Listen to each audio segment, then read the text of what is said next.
Hello बच्चों, आप सभी का स्वागत है हमारे इस प्यारे चैनल डू फॉर यू पर। और आज जैसा कि मैंने आप लोगों को कहा था, आज हम लोग बात करेंगे अनुनादी वक्र के बारे में।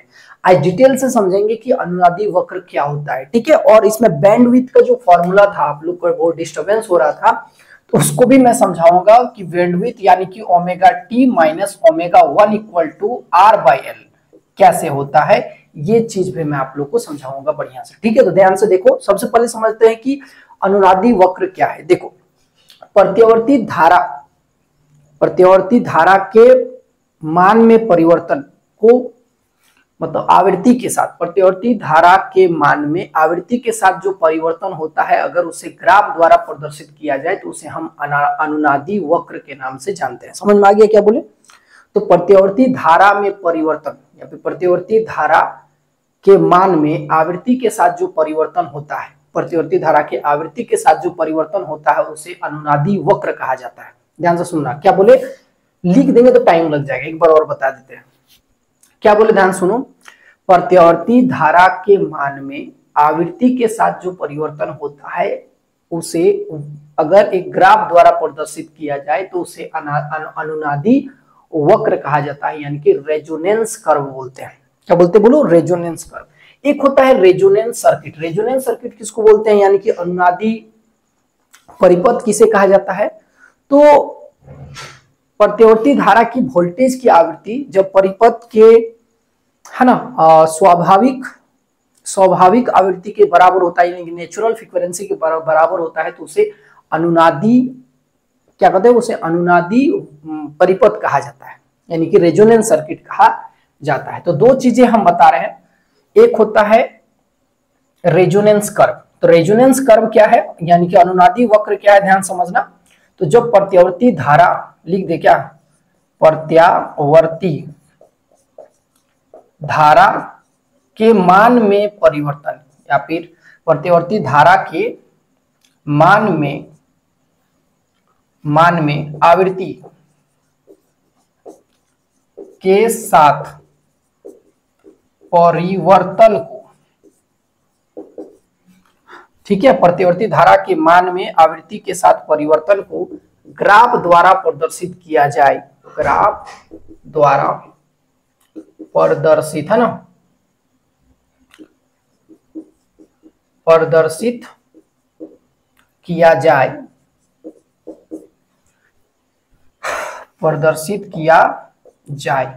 प्रत्यावर्ती धारा के मान में आवृत्ति के साथ परिवर्तन को ग्राफ द्वारा प्रदर्शित किया जाए, तो उसे अनुनादी वक्र कहा जाता है। उसे कौन सा वक्र कहेंगे बोलो? अनुनादी वक्र कहा जाता है। और एक होता है अनुनादी परिपथ। अनुनादी परिपथ, अब ये क्या होता है अनुनादी परिपथ? ध्यान से, अनुनादी परिपथ को बोलते हैं रेजोनेंस सर्किट। रेजोनेंस सर्किट क्या होता है? देखो, रेजोनेंस सर्किट क्या कहता है कि जब प्रत्यावर्ती वोल्टेज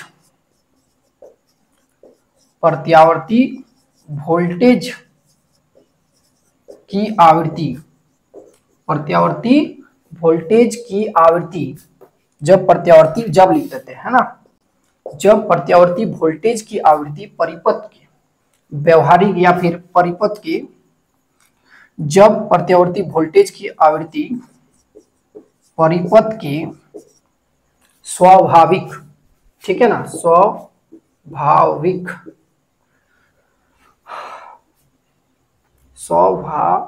है ना, आवृत्ति, यानी कि स्वाभाविक आवृत्ति को बोलते हैं नेचुरल फ्रीक्वेंसी। याद रखना, नेचुरल फ्रीक्वेंसी।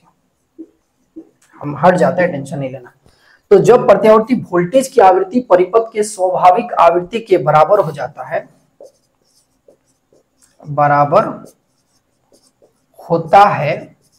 तो उसे कौन सा परिपथ? उसे अनुनादी परिपथ कहा जाता है। अनुनादी परिपथ कहा जाता है, कंफ्यूजन नहीं होना, ठीक है, ध्यान रखना। तो ये दोनों लाइन याद रखना, अनुनादी वक्र क्या है, अनुनादी परिपथ क्या है। तो प्रत्यावर्ती धारा के मान में परिवर्तन के साथ, प्रत्यावर्ती धारा के मान में आवृत्ति के साथ जो परिवर्तन होता है, जो फ्रीक्वेंसी के साथ जो चेंज होगा उसके करंट में, और उसके लिए अगर ग्राफ प्रदर्शित किया जाए तो उसे अनुनादी वक्र कहते हैं, यानी कि रेजोनेंस कर्व कहा जाता है। और जब प्रत्यावर्ती वोल्टेज की आवृत्ति परिपथ की स्वाभाविक यानी कि नेचुरल फ्रीक्वेंसी के बराबर हो जाता है तो उसे अनुनादी परिपथ कहा जाता है, यानी कि रेजोनेंस सर्किट कहते हैं। इसका ग्राफ अगर देखा जाए तो मैंने आप लोगों को पिछला वीडियो में बताया था ऐसे, तो यहाँ हमारा करंट था ऐसे और यहाँ पर था हमारा फ्रीक्वेंसी, तो इसका ग्राफ कुछ इस तरह निकल के आया था। तो ये ग्राफ कैसे बनता है, इसको बोलते हैं हम लोग आई नॉट।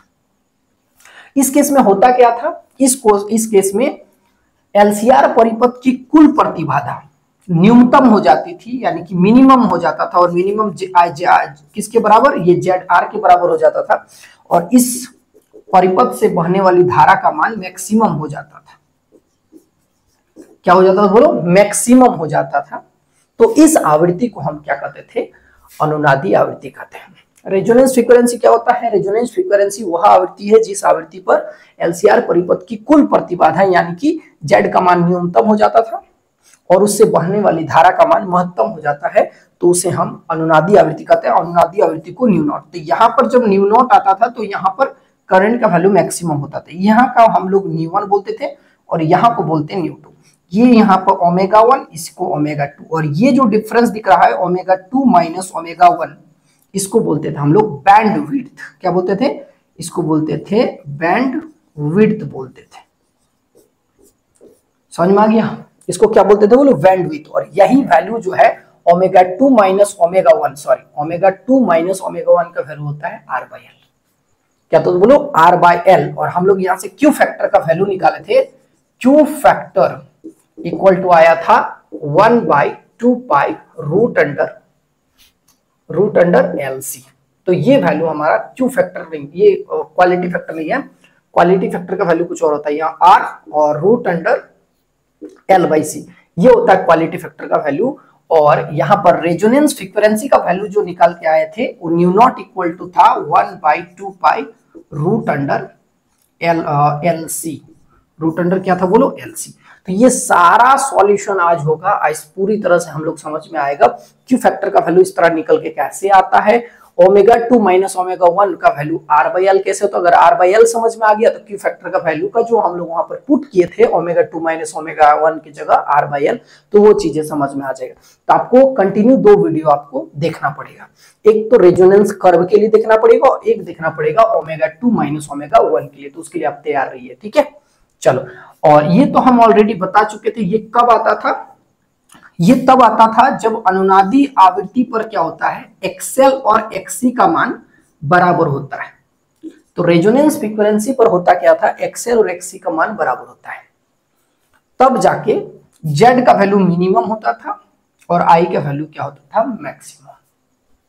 तो उसको हम अनुनादी आवृत्ति कहते थे, रेजोनेंस फ्रीक्वेंसी। हमको आज समझना, हम पूरी तरह से ये सब चीजें समझा चुके हैं, अब खाली हमको रेजोनेंस फ्रीक्वेंसी का ये ग्राफ हमको समझाने की, ग्राफ आखिर ऐसा बना कैसे, ठीक है। तो चलो उसके लिए तैयार हो जाओ, समझाते हैं रेजोनेंस फ्रीक्वेंसी का। चलो अब समझते हैं रेजोनेंस फ्रीक्वेंसी का ग्राफ कैसे ड्रॉ किया जाता है। देखो, तो रेजोनेंस फ्रीक्वेंसी को हम लोग न्यू नॉट से डिनोट करते हैं अनुनादी आवृत्ति, और अनुनादी आवृत्ति पर कहानी याद होना चाहिए, एक्सएल और एक्सी का मान बराबर हो जाता है। अगर एक्सएल और एक्सी का मान बराबर होगा तो क्या हो गया, एलसीआर परिपथ की कुल प्रतिबाधा जो है न्यूनतम हो जाएगी, मतलब बहुत कम हो जाएगा, और एलसीआर सर्किट से बहने वाली धारा का मान मैक्सिमम हो जाएगा। कैसे देखो, तो एलसीआर परिपथ की प्रतिबाधा का जो फॉर्मूला होता है वो जेड बराबर होता है root under R square plus XL minus XC का क्या होता है बोलो, होल स्क्वायर होता है, ठीक है ना। और जो परिपथ से बहने वाली धारा, धारा का फॉर्मूला होता है E/Z।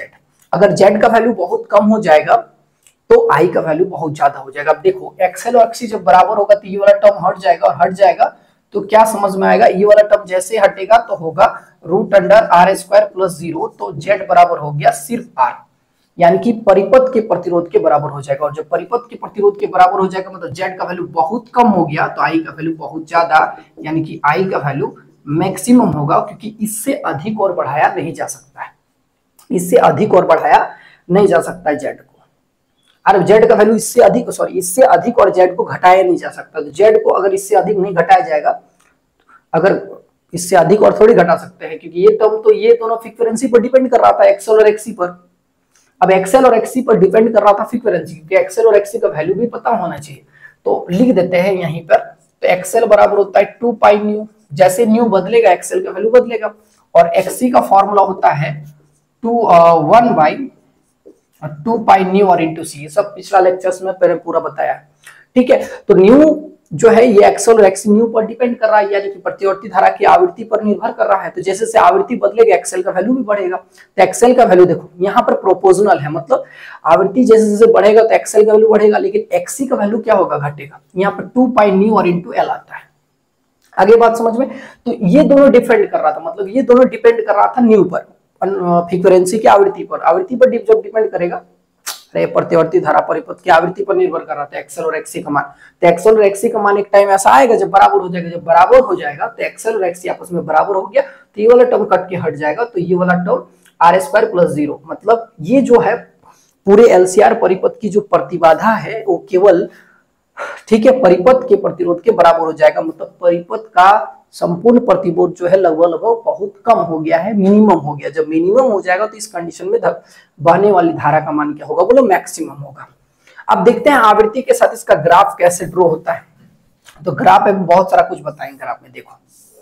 तो एक काम करो, सिंपल सा एक तरफ हम ऐसे बना दे रहे हैं, इधर रख रहे हैं फ्रीक्वेंसी को, ये फ्रीक्वेंसी है ध्यान रखना, और इधर रख दे रहे हैं हम किसको, करंट को। करंट का वैल्यू एक टाइम में मैक्सिमम हो जाएगा, ठीक है। तो मैक्सिमम होगा, उसका नाम हम रखते हैं I0। अब कहां पर होगा वो हम पता करेंगे अभी, ठीक है। अभी हमको पता चला कि Z बराबर R होगा, और इस कंडीशन में I का वैल्यू I0 हो जाएगा, जिसको हम मैक्सिमम करंट बोल रहे हैं। अब ये कैसे होगा ये समझते हैं। तो समझने के लिए ना हम लोग एग्जाम्पल लेते हैं। देखो एक्सएल बराबर 2 पाई न्यू इंटू एल, और एक्सी बराबर 1/2 पाई न्यू और इंटू सी। मतलब क्या समझे, जब न्यू का वैल्यू बहुत ज्यादा होगा, सपोज करो, तो एक्सएल का वैल्यू भी बहुत ज्यादा होगा। यहां समझाते हैं पूरा कहानी। ये कहानी तो आपको याद रखना ही रखना है ना। याद रखना, जब जेड का मान सबसे कम होगा तो आई का मान सबसे ज्यादा होगा, ठीक है। और जब आई का मान सबसे ज्यादा होगा, ज्यादा कब होगा, जब जेड बराबर आर होगा, तब। आर को और हम नहीं कम कर सकते हैं, मतलब जेड का वैल्यू और कम नहीं कर सकते हैं। अगर ऐसा होगा, मान लो आर का वैल्यू और कम कर दे, तो ये आई का वैल्यू और ज्यादा हो जाएगा। आई का वैल्यू पीक पर चला जाएगा, बहुत ज्यादा, मतलब अनंत हो जाएगा। तो उसके लिए रेजोनेंस कर्व जो बनेगा एकदम शार्प बनेगा, एकदम पतला सा बनेगा। अभी दिखाएंगे, सब चीज कंडीशन बताएंगे। देखो हम लोग एग्जांपल लेते हैं और समझते हैं। यहाँ पर देखो कहानी है, थोड़ा सा यहाँ पे लिखते हैं क्योंकि जगह नहीं है मेरे पास। तो एक्सएल जो है वो डायरेक्टली प्रोपोर्शनल टू न्यू है, और एक्सी जो है डायरेक्टली प्रोपोर्शनल टू 1 बाई क्या है, न्यू है। 1 बाई न्यू है, दोनों का कंडीशन अलग अलग है। सोच के देखो, जब न्यू का वैल्यू बहुत ज्यादा तो एक्सएल का वैल्यू बहुत ज्यादा, और जब न्यू का वैल्यू बहुत ज्यादा तो एक्सी का वैल्यू बहुत कम होगा। तो बहुत ज्यादा को ना हम एक एग्जांपल लेते हैं, फटाफट बताते हैं, ज्यादा टाइम वेस्ट नहीं करेंगे, नहीं तो फिर बुझाएगा नहीं। देखो हमको क्या चाहिए, हमको यही, जेड सिर्फ एक्सएल माइनस एक्सी पर डिपेंड कर रहा है, बात खत्म।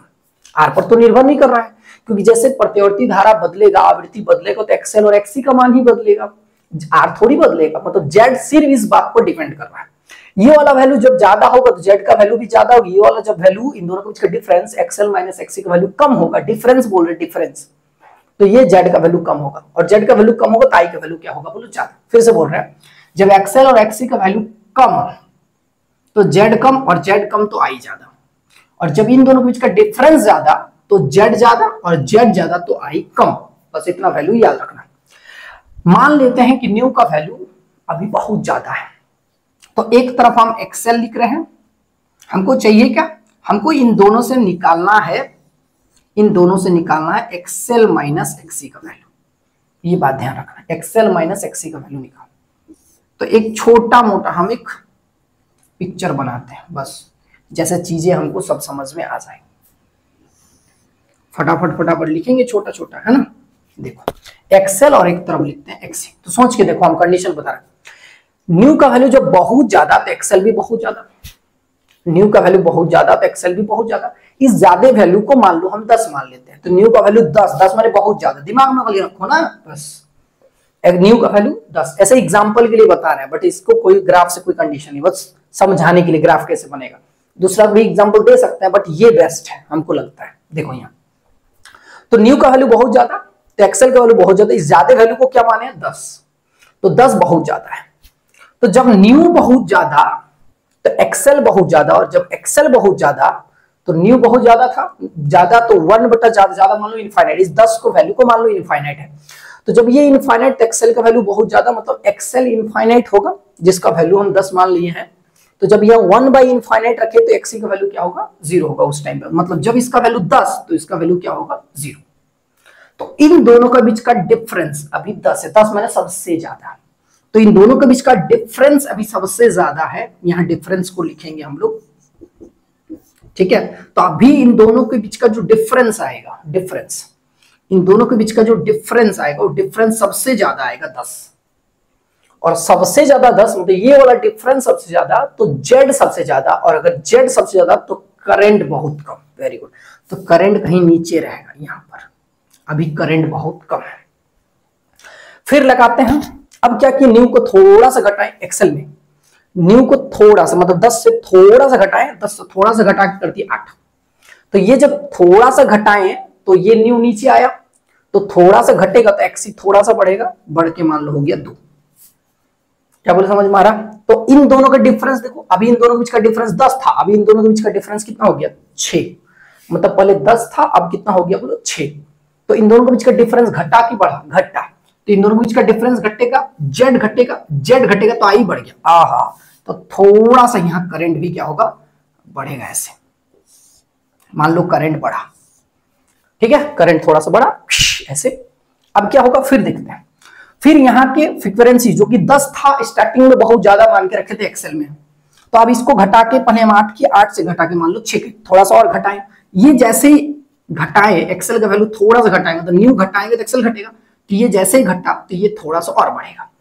तो इसको पहले 10 से घटा के 8 किए, 8 से घटा के मान लो 6 किए, तो 10 घटाए यहाँ 0 था, 8 घटाए यहाँ 2 आया, थोड़ा सा बढ़ा ना, तो इसको 6 रखेंगे तो मान लो ये वैल्यू बन के आया 4। इन दोनों के बीच का डिफरेंस देखो, इन दोनों के बीच का डिफरेंस अब आया 2, मतलब इन दोनों का डिफरेंस और घट गया, मतलब ये वाला वैल्यू घटा, ये वाला वैल्यू घटा और ये वाला वैल्यू घटेगा तो आई फिर से बढ़ेगा, तो करंट और थोड़ा बढ़ गया यहां पर, ऐसे गया करंट बढ़ा। अब आगे देखो, फिर से हम फ्रीक्वेंसी को घटाएं यहां पर एक्सेल में, तो एक्सेल में फ्रीक्वेंसी को घटाएं, घटा के ये 5, तो ये भी थोड़ा सा बढ़ेगा, जितना यहां घटाएंगे उतना ये भी बढ़ेगा, तो ये 4 था बढ़ के हो गया 5। दिख रहा है क्या? ठीक है, 5 हो गया, अरे बोलो हाँ या ना। तो ये वाला वैल्यू बढ़ के 5 हुआ, तो इन दोनों के बीच का डिफरेंस क्या हो गया 0। इन दोनों के बीच का डिफरेंस 0 होने का मतलब, इन दोनों के बीच का डिफरेंस मतलब ये वाला खत्म, मतलब ये घट घट के ये वैल्यू एकदम घट गया, घट के एकदम खत्म, मतलब इस कंडीशन में जेड का वैल्यू सबसे कम। इस कंडीशन में जब ये दोनों बराबर हो गया, ये और ये दोनों बराबर, तो ये कट के जीरो, कट के जीरो, मतलब जेड का वैल्यू सबसे कम, जेड का वैल्यू सबसे कम, तो आई का वैल्यू सबसे ज्यादा, ये बढ़ के पीक पे चला जाएगा यहां पर। अब ये पीक पे चला चुका, जिसको हम आई नॉट बोल रहे थे तब से, ये पीक पर चला गया, तो ये ग्राफ यहां से बढ़ा बढ़ा और यहां तक पीक पर पहुंच गया।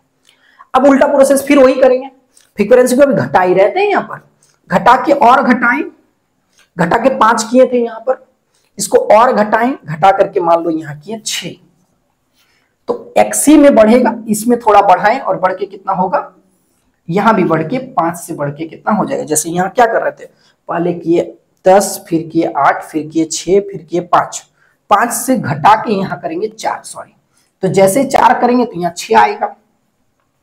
इन दोनों के बीच का डिफरेंस 6 और 4 का बीच का डिफरेंस कितना होगा 2। देखो घट गया था, घट के एकदम 0 हो गया था, अब डिफरेंस बढ़ने लगा, बढ़ के कितना हो गया बोलो 2, मतलब इन दोनों के बीच का डिफरेंस अब बढ़ा, तो जेड का वैल्यू बढ़ा तो आई का वैल्यू थोड़ा सा घटेगा, पीक के बाद अब ये वैल्यू थोड़ा सा क्या हो गया बोलो घटने लगा, अब थोड़ा सा करंट यहाँ पे घटेगा, घटा। फिर देखो, फिर यहाँ फ्रीक्वेंसी को और घटाएं एक्सेल में, तो एक्सेल में फ्रीक्वेंसी को और घटाए होंगे, तो जब घटा के इसको किए 2, 4 से घटा के 2 किए, तो एक्सी में फ्रीक्वेंसी बढ़ा होगा, मतलब यहाँ पे जैसे ये वाला घटाएं फ्रीक्वेंसी को बढ़ाए, फ्रीक्वेंसी को जैसे यहाँ पर घटाएं तो एक्सी का वैल्यू बढ़ा होगा। अरे एक्सेल क्या हुआ, घटा। फ्रीक्वेंसी को बढ़ाएं तो एक्स, फ्रीक्वेंसी एक्सेल में क्या कर रहा था, घटा रहा था। तो फ्रीक्वेंसी में यहाँ पर जैसे घटाए तो एक्सेल का वैल्यू घटा और एक्सेल का वैल्यू घटा तो एक्सी का वैल्यू बढ़ गया।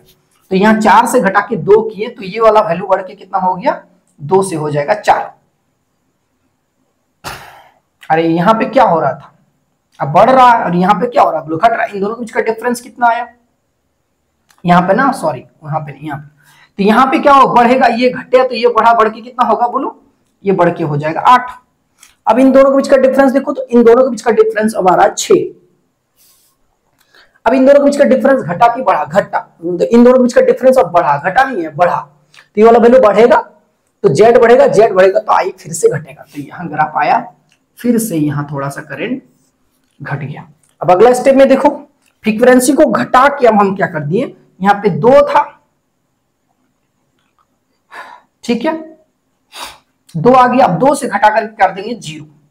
तो जैसे ये 0 कर देंगे तो यहां पर ये वैल्यू सबसे कम, तो एक्सी का वैल्यू सबसे ज्यादा, ये बढ़ के मैक्सिमम हो जाएगा। और कितना हो जाएगा बोलो, 10। कितना हो जाएगा बोलो, 10। इन दोनों के बीच का डिफरेंस क्या होगा, इन दोनों का भी डिफरेंस 10 आएगा, जो कि सबसे ज्यादा है।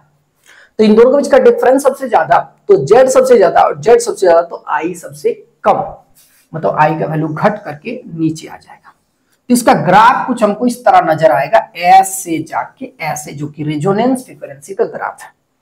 आगे बात समझ में, पूरा कहानी समझा दी। अब इसको हम अच्छा से यहाँ ड्रॉ कर देते हैं। तो रेजोनेंस फ्रीक्वेंसी का ग्राफ यहाँ पर कैसे बना, ऐसे जाके ऐसे बना, ठीक है, ऐसे जाके ऐसे, ये रेजोनेंस फ्रीक्वेंसी का क्या बना, लोग ग्राफ बन गया। कोशिश करना सिमिलर बनाने का। चलो, तो ये रेजोनेंस फ्रीक्वेंसी का क्या था, बोलो ग्राफ। और यहां पर पीक करंट कब मिलता है बाबू, पीक करंट कब मिलेगा, पीक करंट तब मिलेगा जब फ्रीक्वेंसी ओमेगा मतलब न्यू नॉट हो। न्यू नॉट पर क्या होगा, एक्सएल और एक्सी का वैल्यू क्या था बोलो बराबर, तब यहां पर जो करंट है वो करंट हमारा मैक्सिमम होगा, जिसको बोलते हैं आई नॉट। इस केस में जेड का वैल्यू सबसे कम होगा, बता चुके, जेड का वैल्यू सबसे कम होगा। जेड किसके बराबर होगा, जेड बराबर होगा आर। जेड बराबर क्या हो जाएगा बोलो, आर हो जाएगा। यहां का जो फ्रीक्वेंसी मान लेते हैं, यहां का फ्रीक्वेंसी जैसे यहां पर फ्रीक्वेंसी चेंज हो रहा था, तो यहां का फ्रीक्वेंसी मान लो न्यू1 है, यहां का फ्रीक्वेंसी क्या है बोलो, न्यू2 है। तो इसको हम लोग ओमेगा 1 बोल सकते हैं और इसको हम लोग ओमेगा 2 बोलते हैं, क्योंकि ओमेगा फ्रीक्वेंसी पर डिपेंड करता है। ओमेगा इक्वल टू क्या होता है, ओमेगा इक्वल टू होता है 2 पाई न्यू। तो अगर यहां रेजोनेंस फ्रीक्वेंसी की बात करेंगे तो उसको ओमेगा नॉट से डिनोट करेंगे, तो यहां भी आएगा 2 पाई न्यू नॉट आएगा, क्योंकि यहां ओमेगा नॉट, तो यहां 2 पाई न्यू नॉट आएगा। और न्यू नॉट पर जो है फ्रीक्वेंसी सबसे ज्यादा होगा। यहां पर क्या होगा, इन दोनों के बीच का डिफरेंस देखो यहां पर, यानी कि ओमेगा 1 और ओमेगा 2 फ्रीक्वेंसी पर जो है करंट जो होता है, current I naught by root 2 गुना होता है। क्या तो बोलो, आई नॉट बाई रूट 2 गुना होता है। यानी कि ओमेगा 2, इसको हम लोग क्या लिख सकते हैं, देखो यहां से यहां तक का फ्रीक्वेंसी कितना है, बोले सर ओमेगा 1, और यहां से यहां तक का फ्रीक्वेंसी क्या है, ओमेगा 2। तो इन दोनों के बीच का डिफरेंस क्या आएगा, ओमेगा 2 माइनस ओमेगा 1, जिसको हम लोग बोलते हैं बैंड विड्थ। इसको हम लोग क्या बोलेंगे बोलो, बैंड विड्थ। और क्या होता है ध्यान से समझना, ओमेगा 2 माइनस ओमेगा 1 फ्रीक्वेंसी पर ऊर्जा का जो ह्रास होता है, हीट एनर्जी का जो लॉस होता है, वो ओमेगा नॉट, ये वाला कौन सा कंडीशन था, ओमेगा नॉट, यानी कि ओमेगा नॉट फ्रीक्वेंसी का रूट 2 गुना होता है। मतलब रूट 2 गुना ऐसे बोलते आधा होता है। तो यहां पर एनर्जी लॉस जो है h/2 होगा। यहां पर एनर्जी लॉस कितना होगा बोलो, h/2। कहां की तुलना में, यहां की। तो अगर यहां का एनर्जी लॉस h हो रहा है, तो यहां का क्या होगा बोलो, h/2।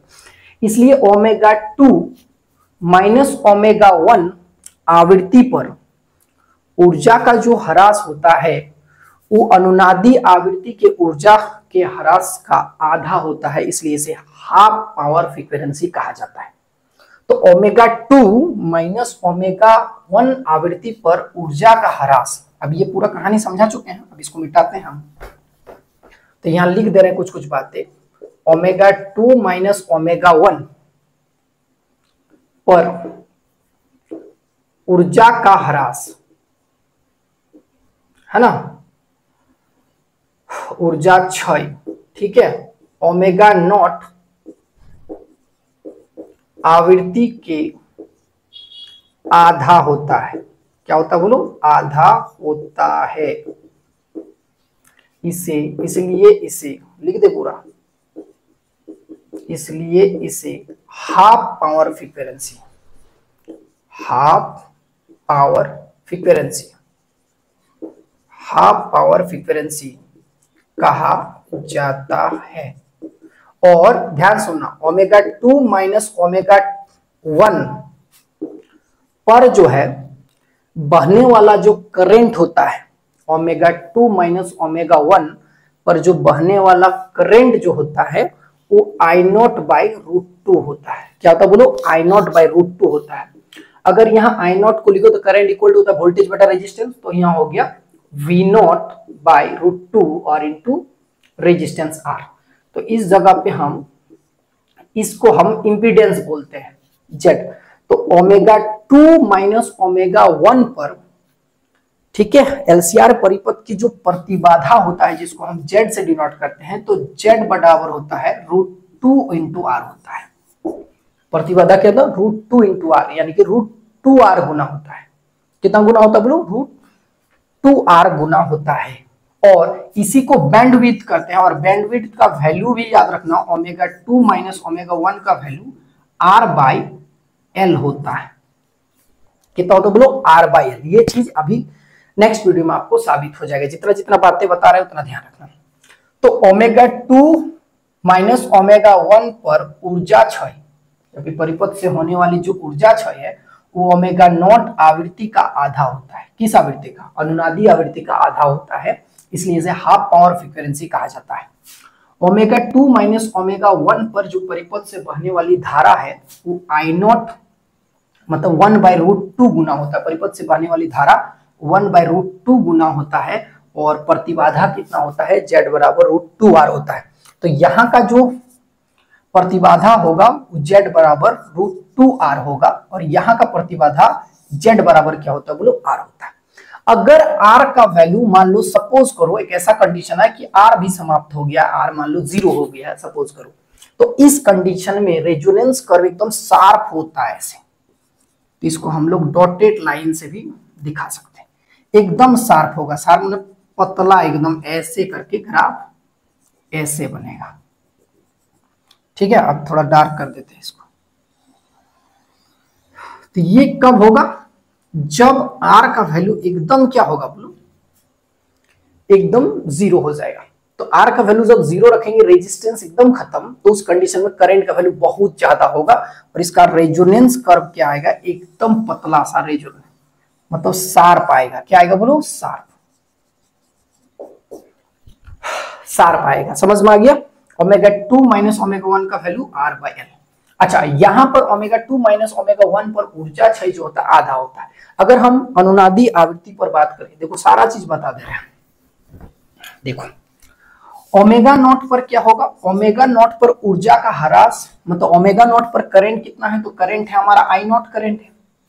ठीक है, तो यहाँ पर एनर्जी का लॉस कितना होगा? एनर्जी लॉस का formula H equal to I square R T, मतलब I naught square R T. लेकिन जब हम बात करें ओमेगा 2 माइनस ओमेगा 1 फ्रीक्वेंसी पर, तो यहाँ का करंट कितना होता है? आई नॉट बाय रूट 2 होता है। तो यहाँ पर करंट का वैल्यू पुट करो, इस जगह पे पुट करोगे तो आई नॉट बाय रूट 2 का स्क्वायर और इंटू आर टी। तो यहाँ पर ऊर्जा ह्रास को हम एच डैश बोलते हैं यहाँ पर। तो एच डैश पर ऊर्जा ह्रास यानी कि ऊष्मा का जो ह्रास होगा वो कितना होगा? एच डैश बराबर, यहाँ पे करोगे तो क्या होगा? I naught square R T by 2 हो जाएगा। तो यहाँ पर आएगा एच बराबर, तो एच डैश बराबर एच बाई 2।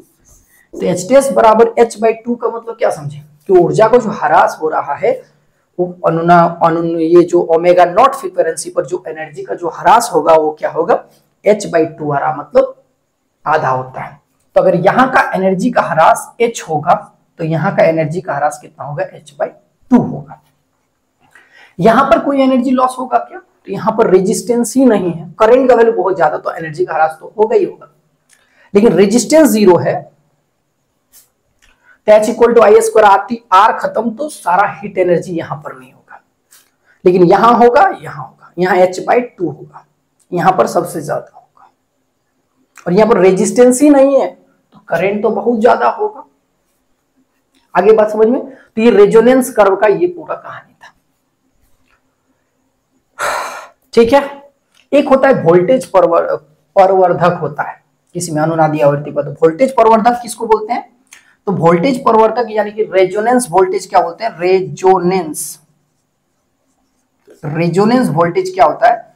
तो रेजोनेंस वोल्टेज बोलते हैं VL बटा V या फिर VC बटा V के अनुपात को रेजोनेंस वोल्टेज बोलते हैं। और रेजोनेंस वोल्टेज का वैल्यू हमेशा, यानी कि रेजोनेंट वोल्टेज का वैल्यू हमेशा 1 से क्या होता है बोलो? ज्यादा होता है। याद रखना, रेजोनेंस वोल्टेज का वैल्यू हमेशा 1 से क्या होता है बोलो? ज्यादा होता है, तो ये भी ध्यान रखना। क्लियर हो गया बातें? तो ये पूरा कहानी क्या होता है? अनुनादी वक्र यानी कि रेजोनेंस कर्व के बारे में मैंने सारा कहानी आप लोग बताया कि ओमेगा नॉट पर जो है एनर्जी का ह्रास H/2 होगा, यहाँ का एनर्जी ह्रास H होता है, मतलब ऊर्जा का क्षय जो होगा H से होगा, यहाँ का प्रतिबाधा Z बराबर R होगा, और यहाँ का प्रतिबाधा Z बराबर √2 × R होगा, जो कि MCQ में पूछेगा। यहाँ का करंट अगर I0 होता तो यहाँ का करंट क्या होगा? I0/√2 होता है। ω2 माइनस ω1 का वैल्यू R/L होता है, ये नेक्स्ट वीडियो में समझ में आएगा। बस यहाँ खाली याद रखना कि Z बराबर √2 होता है, Z बराबर √2 × R, यहीं से समझ में आएगा ये वाला term ω2 minus ω1 equal to R/L होता है। हाफ पावर फ्रीक्वेंसी क्या होता है समझ में आ गया? ω2 माइनस ω1 आवृत्ति पर ऊर्जा का क्षय जो है ω0 आवृत्ति का आधा होता है, इसलिए इसे हाफ पावर फ्रीक्वेंसी कहा जाता है। ठीक है, उम्मीद करता है ये बढ़िया समझ में आया होगा। तो नेक्स्ट वीडियो में मैं आपको डिटेल से क्वालिटी फैक्टर के बारे में, क्वालिटी फैक्टर हालांकि एक बार ऑलरेडी बता चुके हैं, लेकिन ये वाला टर्म समझा देंगे, ω2 माइनस ω1 इक्वल टू R/L कैसे आया। ठीक है, तो इस लेक्चर को पहले देखना पड़ेगा, तभी वो वाला समझ में आएगा। ठीक है, तो देख लेना वो बढ़िया से। मिलते हैं नेक्स्ट वीडियो में। Thank you.